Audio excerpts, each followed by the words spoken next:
Please subscribe to Face TV Africa and turn the notification on. Face TV Africa, ẹ jọ̀ọ́, subscribe, hete. Face TV was Swoby. Before anything, I want us to hear the CBN governor. You see, governments, we still need to be very careful. A lot of people are suffering in this country, and we all know. But because we don't want to admit that, I need to share. But say, Kolima, powerful Nigerians, our citizens. No, Nigerians are suffering. Things is very hard. I'm not going to blame Tinubu government too much about the crisis we are facing in the country now. But at least you guys, you admit, stop. But, okay, let me first play this video. Somebody play video and then I will come back and analyze it. Again, I must comment that in itself speaks volumes, because you have a situation where beyond just oil prices, in fact, if you look at the oil sector itself, you'll find that the importation had gone down with the Dangote refinery and all the other refineries coming up. The demand obviously will go down. The gas exports have, been on an upward trajectory. Now that we have a competitive currency, and it's something that you will hear me talk about over and over and over again. Our currency now is more competitive. So this should encourage exports. And indeed, for us as Nigeria and Nigerian businessmen, the opportunity to extend that dragnet into our sub-region is also an enormous opportunity now that we have such a competitive currency. So to answer your question, my belief is that if we continue doing the things we have done up to this point in time that have resulted in a positive surplus, we should be able to, in fact, improve that without too much of a problem.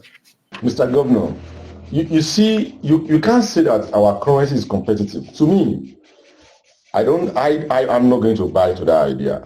Do you know how much the dollar now? $1 is 1,600. Do you know how much is euro now? About 2,000 something. No, that is a lie. To be sincere, gbogbo nǹkan tí CBN governor sọ inú ìwé lásán ló wà. Kò show lára àwọn citizen. Do you know how much they are renting apartment now, just mini flats, over 1.something million? A lot of people are dying of hunger. Mi ò mọ reason why tí àwọn government wa kò believe pé wọ́n kò jáde, wọ́n kò jẹ bẹ̀rẹ̀ sí sọ nǹkan tó wù wọ́n. That one is before. That one is before. To me, Mr. President, only láti reshuffle on cabinet, all the ministers, you need to reshuffle, because I'm not really seeing anything. You are talking about fuel. How much is fuel before? About 170 something naira. Yes, you remove subsidy. But you guys saying that if the refinery started working, Port Harcourt refinery, kò sí nǹkan tá a rí ńbẹ̀. Anything, wọ́n ló ti ń ṣiṣẹ́, àwọn kan ní kò ṣiṣẹ́. Wọ́n rí refinery, the same thing, anything, wọ́n ló ti ń ṣiṣẹ́, àwọn kan ní kò ti ṣiṣẹ́. Èwo ta la fẹ́ gbàgbọ́? Ta la fẹ́ gbàgbọ́? To be sincere, my own opinion about Nigeria is, I don't believe in this country called Nigeria again. But it's fed up. I just think that let everybody just split and go. Let everybody, because Atimanwa bias ju, Amanwa bias. Sherry, go there, Peter Obilo wo beye, eri bo se ma se. Just look at President Tinubu cabinet. Ke gbogbo àwọn tó wà London. Look at Buhari cabinet, gbogbo àwọn tó wà London. Ká tẹ̀ sọ wípé àwọn Hausa ló kọ́kọ́ bẹ̀rẹ̀ gbogbo kini. So kò jẹ́ kí wọ́n kó àwọn tó wà competent láti make sure pé wọ́n resolve problem tá ń face in country yìí. The corruption in this country is too deep. From government, banking sector, all sectors in this country ló ti wà corrupt, total corrupt.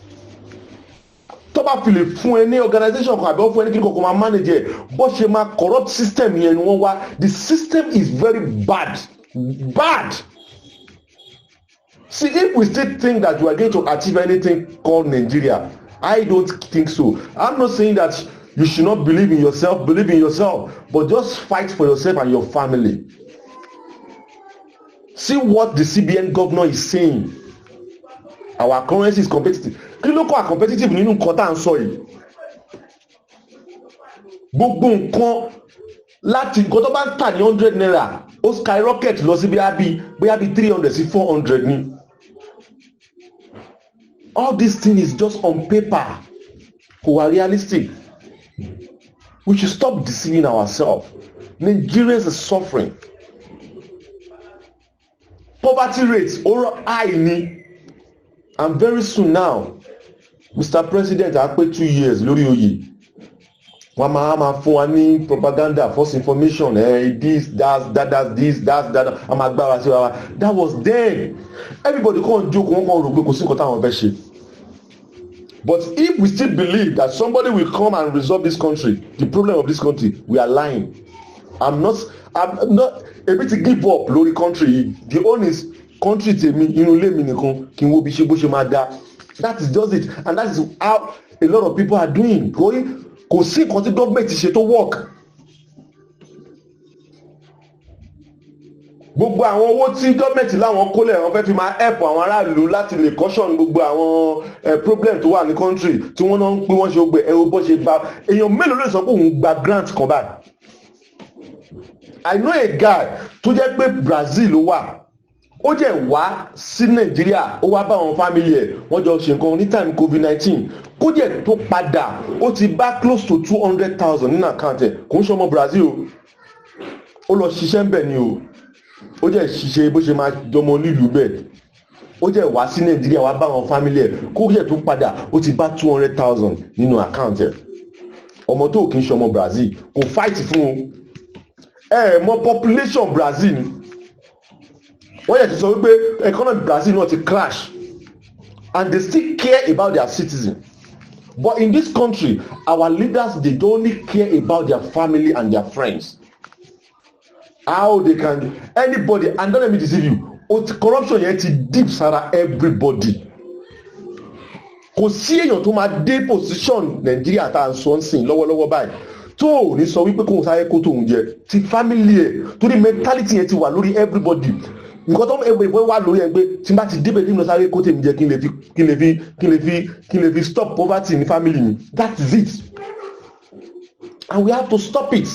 So, Mr. CBN, no, you've not achieved. I've not seen any achievement about this administration. I will say more than this. My name is Lekuti Olayemi. Bye for now. Please subscribe to Face TV Africa and turn the notification on.